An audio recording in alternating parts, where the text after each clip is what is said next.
Empezamos el debate. Yo, primero de todo, agradecer a los ponentes por sus magníficas, muy interesantes presentaciones y también por ajustarse al tiempo, porque realmente han estado o'clock, perfecto. Sí que me gustaría, antes de dejar la palabra al auditorio, me imagino que las presentaciones, aparte de, de alguna forma, diseminar lo que se está haciendo por diferentes perspectivas y organizaciones, también generan muchas inquietudes, curiosidades, dudas. Yo, antes de empezar realmente a debatir, sí que me gustaría un poco resumir muy rápidamente lo que me ha parecido un hilo conductor entre las tres ponencias. Yo creo que hay tres puntos que un poco unen, ¿no?, las tres ponencias, como hemos dicho antes, de perspectivas muy diferentes. La primera que me ha llamado la atención es el hecho que estamos en un momento en el cual se necesita redefinir muchas cosas, ¿no? Desde la propia definición de qué es salud, un poco con esta idea de volver la persona al centro, de volver a entender que lo que proveemos es bueno si es significativo, porque las personas pueden hacer lo que realmente es significativo para ellos, ¿no? Y creo que un poco esta idea de la persona en el centro ha sido un poco un hilo conductor de todos. Claramente de la presentación de Dolores era un poco el leitmotiv, el punto principal, pero yo creo que ha quedado muy claro también hasta en la presentación de cómo evaluar y cómo inspeccionar servicios con esta idea de devolver la persona en el centro y no solamente medir, ¿no?, métricas numéricas de resultados o económicas. El segundo punto, creo que un poco también esta idea de, o sea, tenemos que redefinir y también tenemos que devolver el significado originario del por qué estamos aquí, o sea, por qué estamos cuidando, qué estamos haciendo. Esto lo ha dicho muy claramente Dolores. Bueno, a veces no hemos escogido ciertas profesiones y a veces parece extraño que tengamos que volver a mentalizarnos del por qué lo hemos hecho o de la importancia de la comunicación por sobre de los aspectos técnicos. Yo creo que esto también ha salido un poco en la idea de Henk, con la idea de decir, ¿no?, menos burocracia de alguna forma y más aprendizaje mutuo, que es un poco la base de implementar mejoras de prácticas. Y también me ha gustado mucho en la presentación de Claire esta idea de acompañar, ¿no?, como decía ella, enabling, y no solamente, digamos, fiscalizar, o no fiscalizar, sino acompañar las instituciones y organizaciones a mejorar de forma continuada. Y finalmente el último punto es, claro, cómo hacerlo esto. Esto está muy bien en teoría, pues no es nada fácil implementarlo en la práctica, lleva mucha complejidad y también yo creo que hemos visto que se tiene que tener una cierta flexibilidad, hay un abanico de posibilidades, ¿no?, desde el paciente informado al paciente activado y al paciente realmente involucrado en la toma de decisiones, también desde aspectos de seguridad en la presentación de Henk, aspectos de formación, etcétera. Y también un poco esta idea de flexibilidad que comentaba Claire, de decir, pues bueno, no a todos se tiene que hacer lo mismo, cada institución, cada momento, pues cada institución tiene su momento y se tiene que acompañar y ser más o menos intensos en este momento concreto. Y en todos casos yo creo que ha quedado muy claro la idea de que se tiene que tener una perspectiva desde el usuario, desde la persona, o sea, actuar sobre cuáles son los deseos y si se está respetando los deseos o lo que es significativo para la persona, hasta la perspectiva organizacional, ¿no?, tanto en la implementación como también en la evaluación. Lo cual, bueno, realmente para mí ha sido muy estimulante. Y yo tengo bastantes preguntas, pero sí que me gustaría abrir el debate al auditorio, porque me imagino que ustedes también tendrán muchas, por lo cual, si les parece bien, podemos o yo, ¿no?, rompo el hielo, o bien, si hay alguna pregunta del auditorio, después voy intercalando las mías a mano que vayan llegando.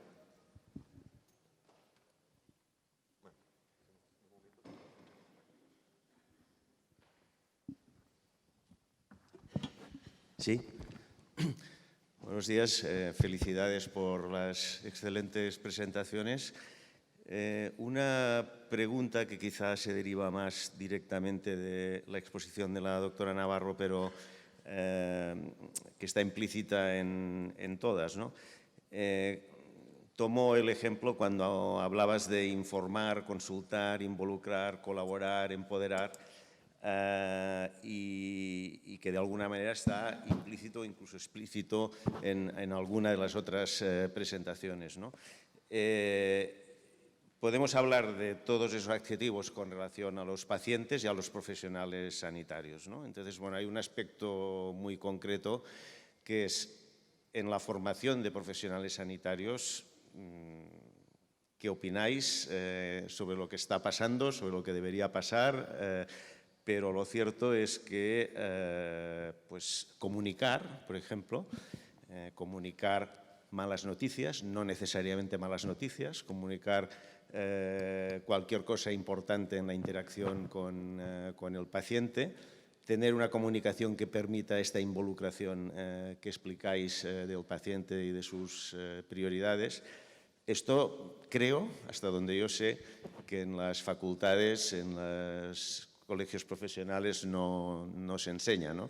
Yo siempre pongo un ejemplo muy claro, que no sé si ha cambiado, pero cuando yo estudié la carrera me hablaron de la muerte en una clase de medicina legal durante unos 3/4 de hora. Y con ese conocimiento sales y tienes que encontrarte pues, frente a situaciones de personas en final de vida y todo lo que tienes es tu bagaje personal, pero no una formación específica. También podríamos entrar en la formación de pacientes. En una época me interesó mucho el incorporar ciudadanos a los consejos de administración de las organizaciones sanitarias. Y lo seguí, por ejemplo, en los años 80 en Canadá. No sé cómo está hoy en día, pero en aquel momento los intentos, la verdad es que no funcionaron muy bien, ¿no? Por lo tanto, es el tema formación de profesionales y formación de pacientes. Y para Claire, nos has presentado la self-evaluation, la autoevaluación, y en el framework posterior sí que has presentado una escala de medida cuantitativa, pero en la autoevaluación, las preguntas, los cómo, los hows, ¿cómo los evaluáis también? ¿Con escalas cuantitativas o incorporáis elementos cualitativos? No me ha quedado claro en todo caso.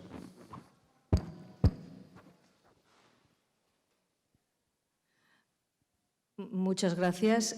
Sí, realmente no sé si voy a poder contestar, porque este es uno de los grandes retos que tenemos y menos mal que lo tenemos como reto porque quiere decir que aún perdón, vamos a tener mucho trabajo por delante. Hay algunas universidades que ya incorporan formación específica para los profesionales sanitarios en técnicas de comunicación, de cómo gestionar el paciente complejo, las malas noticias, a partir de muchas técnicas de simulación. O sea, hay sitios ya en Cataluña, me consta, y también fuera, en España, que sí que lo incorporan. A nivel internacional también hay algunos ejemplos, pero todavía son ejemplos específicos y concretos. Yo soy optimista en este sentido porque poco a poco sí que se van a ir incorporando en los programas de formación y en los currículums de los futuros profesionales. Entonces, eso ya nos llegará.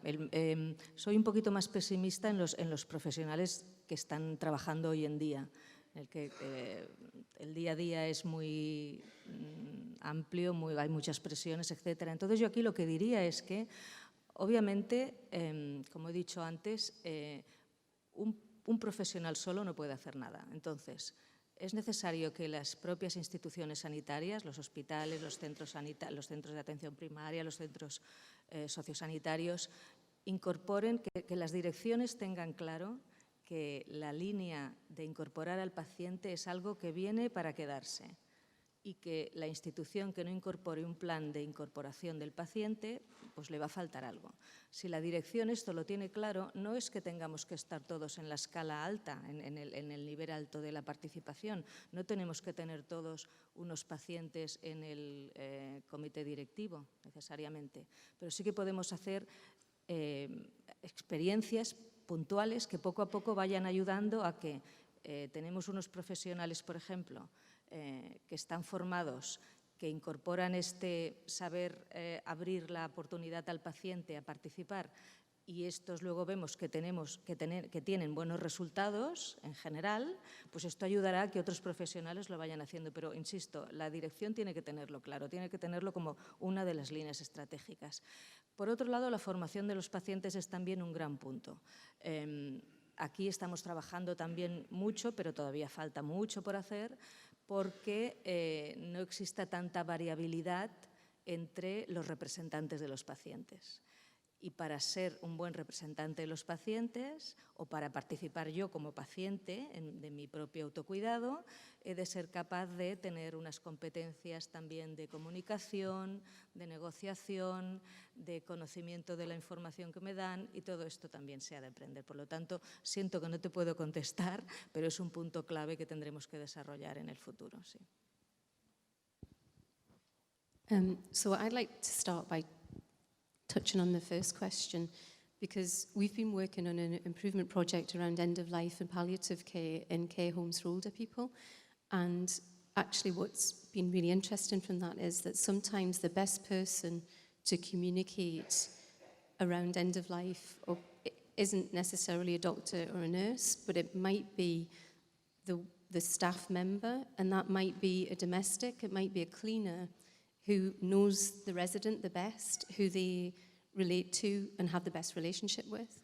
So I think it's interesting. It's not just about training healthcare professionals, it's about how we train everybody in the social care sector with regards to end-of-life care. In terms of the question that you did ask me, which wasn't that one, yeah, our inspectors triangulate evidence on inspection.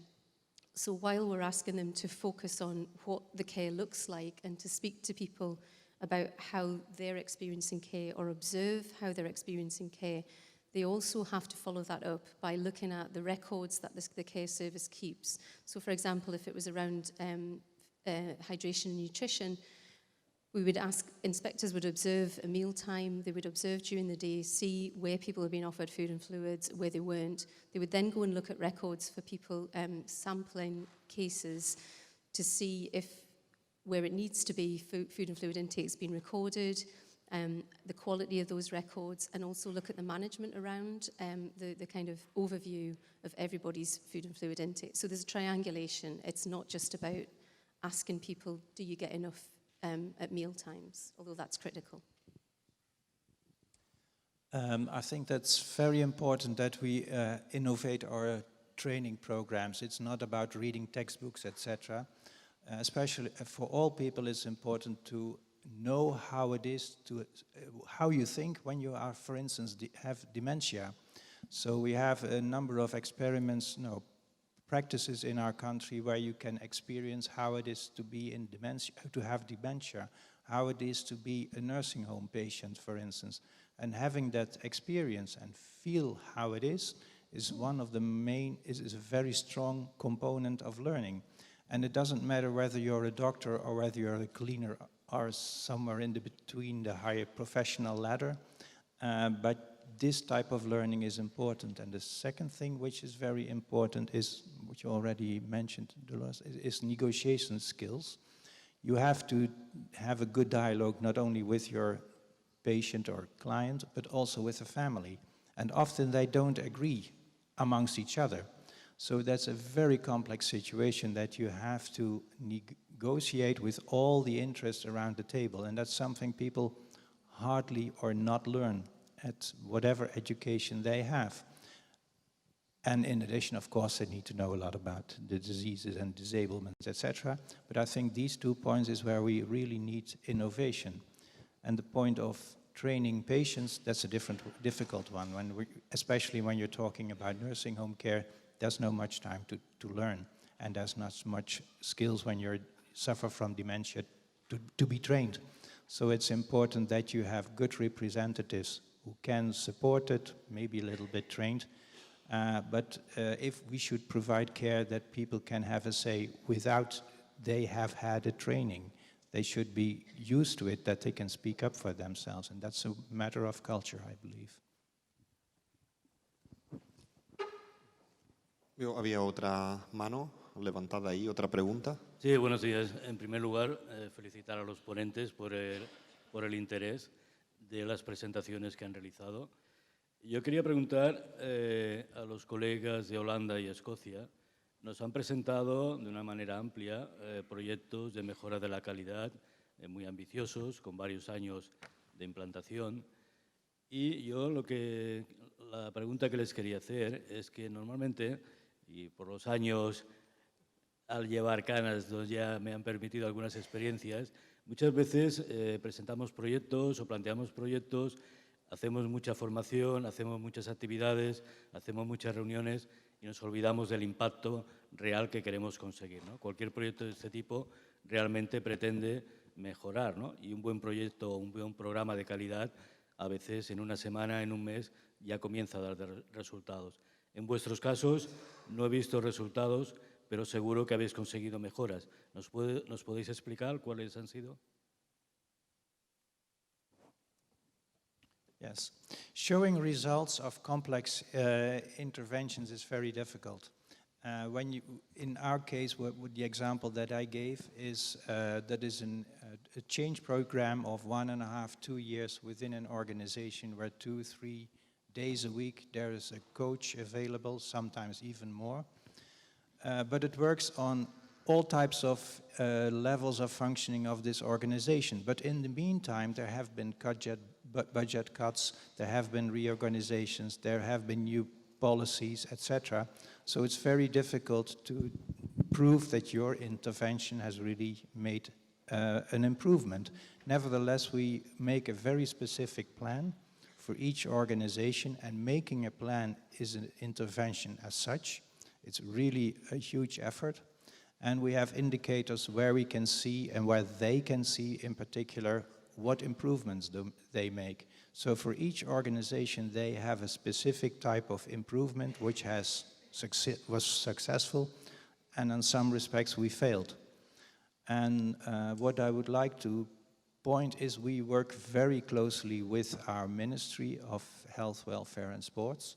The projects we are running are the most expensive ones they ever commissioned, except for ICT projects, and they were not successful, I can tell you. And we had an external evaluator, and also our ministries, we say sometimes this is not enough what we do. We should give more support and spend more money on improving, because quality improvement in an organization at strategic level and at work floor level is a very intense and huge type of change. And you cannot think that having a training of a week or a month is sufficient. You should go very deeply and learn it very intensely with the people on a day-to-day basis, not only having a class, but also coaching them on their behavior. But it's difficult to have overall success rates. We can give some figures, but that's more for saying politicians that they can say, well, it was successful. But if you really looked into what happened in the organization, every organization has individual outcomes that are often successful, but not always, just like real life is. I think that I was talking about several different types of improvement. So in terms of the improvement that our inspectors are involved in on a daily basis when they're regulating care services, a very blunt measure of the success or failure of that is whether the service improves or not. So do the grades, the evaluations improve at the next inspection? Now there's so many factors that impact on that, on those grades and the performance of the service. It's not just about the improvement work that we do, that it's really difficult, and we shouldn't take credit where that improves, I don't think, and I don't think we do. So it's complicated. The other type of improvement work that we've been doing, for example, in broader areas with perhaps up to 40 different provider organisations, has been focused on using a model for improvement, introducing services to that, asking them to choose their own improvement project, and then measuring, they set their own evaluation outcomes as well, and supporting them to measure those by coming back together over a 12 to 18 month period. And just a small example, one of those recently came to the end of the 18 months, and it was a tiny little change, but it was a daycare service for older people, and they were finding that people were becoming distressed at the end of after lunchtime when it was time to go home, and it was because they were queuing to go and get their coats from a very small cloakroom area where all the coats were held. So the improvement project that the service did was to just bring out a coat rack, And that was visible at all times in the room that people were in, and people were able to go and get their own coats when they wanted to. There was no crowding, and the distress was significantly reduced. So there are some ways in which it's very easy to measure the improvements, and then there are other ways in which I think it's much more difficult. Yo sí puedo hacer también una pregunta que creo que es un poco transversal. Un tema que ha salido y lo ha mencionado el profesor Nis es el tema de, claro, estamos hablando no de una porción muy extendida pero también muy frágil de personas en los cuales muy a menudo coexiste una problemática que es la demencia, ¿vale? Entonces, esto es un tema que ya hace mucho tiempo que me preocupa, la idea de decir, hablamos de involucrar los usuarios, ¿no? Las personas, de activarlos, de tomar decisiones compartidas. Hablamos de hacerlo también cuando evaluamos o inspeccionamos, ¿no? de preguntar cuál es la experiencia de la persona en la evaluación.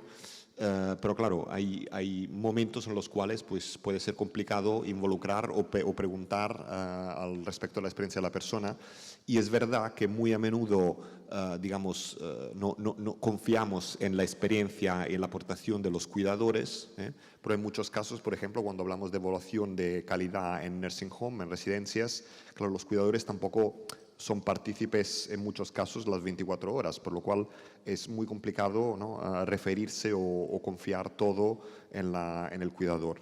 Yo no tengo respuesta, por eso lo traslado a vosotros. No tengo ni idea si esto puede tener alguna idea, o sea, en qué se puede parecer, por ejemplo, a los niños, en el sentido de buscar otras estrategias para, digamos, sacar la experiencia. No sé si es un paralelismo que se puede hacer, pero bueno, en todo caso me gustaría saber cómo pensáis que que nos podamos enfrentar o podemos resolver este tema.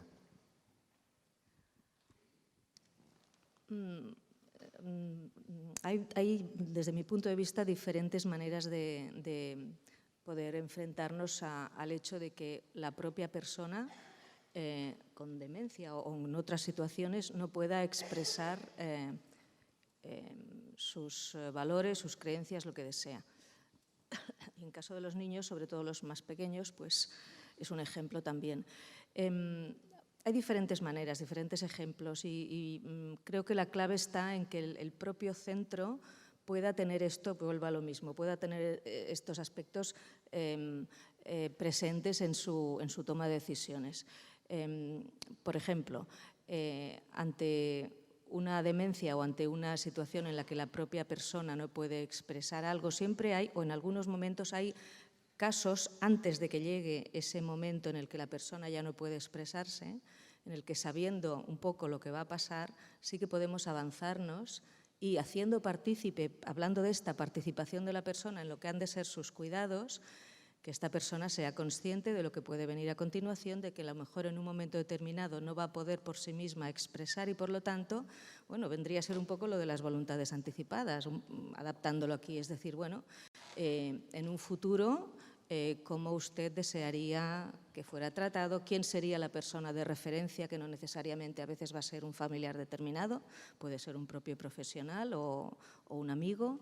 Y un poco hacer partícipe a esta persona, cuando se pueda, de cómo ve que ha de ser su atención o su participación después cuando ya no pueda hacerlo.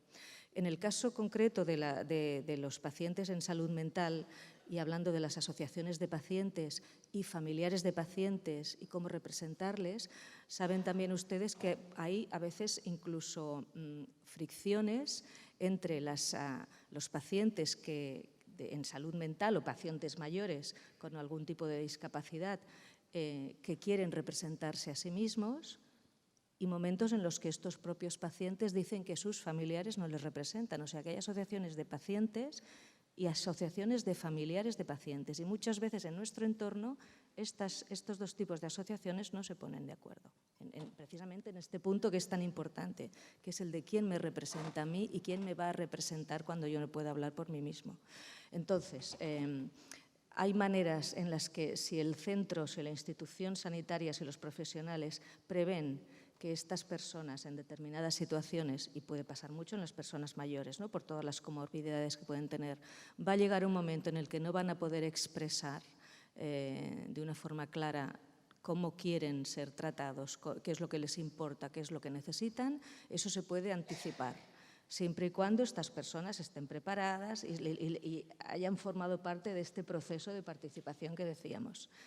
Y entonces eso, pues tenerlo en cuenta para el momento en el que lleguen, que no se puedan expresar. Y luego, indirectamente, pues bueno, echar mano, contar con los profesionales que más conozcan a estas personas, con los familiares o los amigos o el entorno social que más conozca a estas personas, para que conjuntamente se pueda llegar a una decisión que, si no es la ideal, porque no va a ser el propio paciente, sí que podamos acercarnos al máximo de dignidad de lo que esta persona podría querer, a grandes rasgos. ¿Y estas son estrategias también que se utilizan con los niños, como comentabas antes? Sí, perdón. Bueno, con los niños tenemos que ver también a partir de qué momento el niño puede expresarse, y realmente nos quedaríamos asombrados en ver cómo desde muy pequeñitos ya pueden decir qué quieren y qué no quieren. Obviamente las metodologías que podemos utilizar para extraer la opinión de un niño son muy variadas, todas tienen mucho que ver con el juego, con la expresión de las emociones, por ejemplo, ahora estamos creando una reunión para captar niños de 6 a 12 años, que ya pueden hablar, pero cómo mejorar el proceso de atención general de la hospitalización. Y vamos a hacer pues, un juego que crean un avatar, este avatar lo llevan por diferentes partes del hospital, un escape room. Hay diferentes estrategias. Y aquí la imaginación hoy en día precisamente nos da para muchos juegos, adaptándolos a estos niños pequeños. ¿Cuándo está el límite? ¿Qué niño puede y qué niño no puede hablar? Hombre, pues eso va a depender, volvemos a decir lo mismo, los profesionales que conocen a este paciente, en este caso este niño pequeño, y la familia van a poder decir de qué maneras y con qué estrategias yo puedo captar lo que este niño o esta niña quieren, a lo que tienen miedo, lo que prefieren. Hay mucho, hoy en día, por suerte, todo lo que conocemos como estrategias cualitativas y cuantitativas, el design thinking, a partir de todos nuestros compañeros de población, millennials y más jóvenes, tienen mucho que enseñarnos en este tipo de estrategias con los cuales captar realmente lo que el niño siente, quiere y desea. Well, happily enough, people are very different, with or without dementia. And if people have dementia, in many cases, they can express themselves. So we should not take the point of view that they suffer from dementia, so there's no discussion possible. And in some cases, you even have to just look at behaviors and make an interpretation of behavior, which is difficult, but you can do it. We learn a lot from the people living with mental or intellectual disabilities, where you also have a wide range of people with needs and different ways of abilities to communicate. And we see also different instruments, if we like to use instruments. We have different instruments for all these categories of people. And one of the big issues there is that when you talk with people with an intellectual disability and you talk with the parents, they often don't agree. And sometimes it is the care professional and the person with a mental disability who agree, but the parent doesn't. Even then you have a problem. Although you're very person-centered, etc., and the client is at the center, and whatever beautiful sentences we can think of, but even then we have a problem. So it's always difficult. You have to choose the way you communicate according to the person and according to the social network that exists, and that's not an easy task in many cases. So we worked with the University of Bradford and Dementia Standards in the UK to develop an observational tool called the Short Observational Framework for Inspection. And what that allows us to do is it looks at people, it directs our inspectors to assess, and all of our inspectors are professionally qualified, so they're either nursing, social work, occupational therapists, so they all have a professional background, and it directs them to assess the person's emotional state and the quality of their interactions with the other people around them. So that might be the staff, but it might be other people living in a care service, or it might be their family. and to make evaluations. I'm doing that because it is a bit of a checklist, but there's also some qualitative information that we record in there. And that gives us a basis where people can't verbalise to us, or perhaps where we can't read from their behaviours how they're feeling, for establishing some baseline. And we use that at each scrutiny intervention, so whether it's an inspection or it's a visit where we're going to see how the service is improving or progressing, we can measure their progress against time using the tool. And we've used it in court as well in some situations, so it's accepted in the legal framework as an appropriate tool. Sí, yo querría... Aquí. ¿Sí? Hola, buenos días. Mi nombre es Serafín, trabajo en la gerencia de 2 residencias en la provincia de Ciudad Real. Y sí que es verdad que desde hace años trabajamos en esto de que los residentes cada vez participen más y cada vez tomen más sus decisiones. Ahí el boomerang se lanza, pero eso también tiene su peligro porque el boomerang puede volver y nos puede golpear en la cabeza cuando la participación del residente implica descuido, implica que no toma la medicación, implica que elige estar solo, implica que su decisión puede ir muy bien en la decisión en la aportación de esta mañana de doctor Gen, que dice que su salud puede estar para él muy equilibrada y para nosotros muy desequilibrada. Entonces, claro, ¿qué hacemos con esas decisiones en que lo mejor a sus ojos no es lo mejor a nuestros ojos?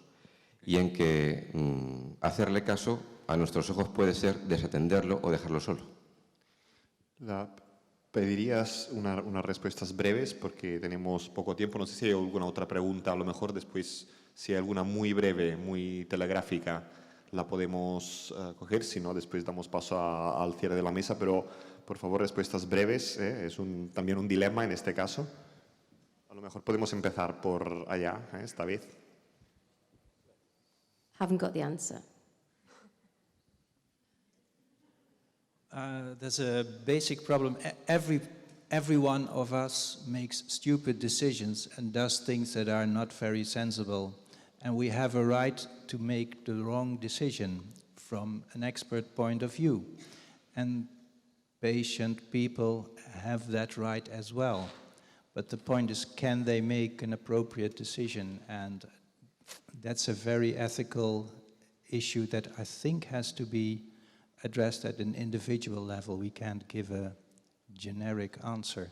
But the right to take decisions which are, for instance, harmful to your life. Who is smoking over here? We know it's a stupid decision that you smoke.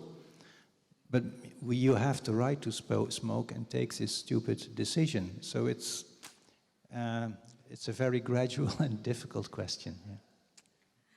Yo diría que la clave está en la comunicación, que es muy fácil de decir y muy difícil de llevar a cabo. Si el profesional en este caso entiende o sabe, hablando con el paciente, por qué decide tomar estas decisiones, quizá encuentre también la clave de poder intercambiar algún tipo de información y, en la medida de lo posible, pues hacer que no haga estas conductas estúpidas, ¿no? Pero bueno, forma parte de lo que llamamos, ¿no?, de que nuestras profesiones tienen gran parte de arte, ¿no?, en poder ser capaces de primero captar por qué el paciente decide esto y entonces en base a ese conocimiento ver de qué manera puedes entrar ahí, pero es difícil como bien sabes. Y si hay una última pregunta breve, respuestas breves. No sé si hay alguien más del auditorio que quiera hacer una pregunta, si no, damos paso a la finalización de la mesa. A lo mejor, bueno, dejo al presidente de la mesa la palabra. Bueno, muchas gracias a Marco por moderar esta mesa. No ha sido complicado, pero lo ha hecho muy bien. Y a los 3 ponentes por sus aportaciones, tanto en general como en sus específicos casos y situaciones. Y gracias a todo el público por las preguntas y por haber participado. Creo que ha sido una mesa interesante respecto al tema que enfocábamos, que es cómo la calidad se aplica a este sector.